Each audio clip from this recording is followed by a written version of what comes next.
ಆಗುತ್ತಪ್ಪ. ನಮ್ಮಂಥವ್ರಿಗೆ ತುಂಬ ಖುಷಿ ಆಯಿತು.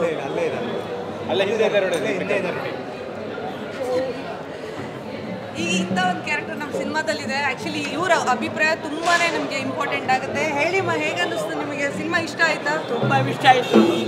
ಮಕ್ಕಳು ಮೊಮ್ಮಕ್ಕಳು ಎಲ್ಲ ಅವ್ರಿಗೆಲ್ಲ ಬುದ್ಧಿ ಬರುತ್ತೆ, ನಮ್ಮಂಥವ್ರಿಗೆ ತಿಳುವಳಿಕೆ ಆಗುತ್ತೆ. ನಾವಿವಾಗ ಹಂಗೆ ಇರೋದು, ಮನೆಯಲ್ಲಿ ಏನು ಕೆಲಸ ಇಲ್ಲ, ಸೋಫಾ ರೂಮಲ್ಲಿ ಮಲಿಕೊಳ್ಳೋದು, ಓಡಾಡೋದು, ಅದರಲ್ಲಿ ಇದ್ದೀನಿ ಅಂಥವ್ರಿಗೆಲ್ಲ ಒಳ್ಳೇದಾಗತ್ತೆ.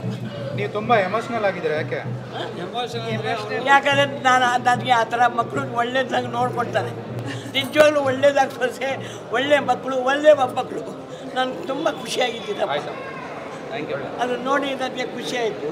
ಥ್ಯಾಂಕ್ ಯು ಅಮ್ಮ, thank you so much. Thank you. ನಿಜವಾಗ್ಲೂ ನಮ್ಮ ಮನೆ ಮಕ್ಕಳು, ಮೊಮ್ಮಕ್ಕಳು, ಸೊಸೆದಿರು ತುಂಬ ಚೆನ್ನಾಗಿ ಅವರಪ್ಪ. Thank you. ಸೋಫಾದಲ್ಲಿ ನಾನು ಕೂತಿದ್ದೀರಲ್ಲ, ಸೋಫಾದಲ್ಲಿ ತಿಂಡಿ, ಊಟ, ಕಾಫಿ, ತಿಂಡಿ ಎಲ್ಲ ಹಣ್ಣು ಹಂಪಲ ತಂದು ಮಾಡಿರ್ತಾರೆ. ಖುಷಿ ಆಯಿತು. ಥ್ಯಾಂಕ್ ಯು ಅಮ್ಮ, ಥ್ಯಾಂಕ್ ಯು ಸೋ ಮಚ್. ಪ್ರೀತಿ ಹೀಗೆ ಇರಲಿ. ಥ್ಯಾಂಕ್ ಯು ಸಿನಿಮಾನ ಬಂದು ನೋಡಿದ್ದಕ್ಕೆ. ತುಂಬ ಖುಷಿ ಆಯಿತು. So sweet, so sweet.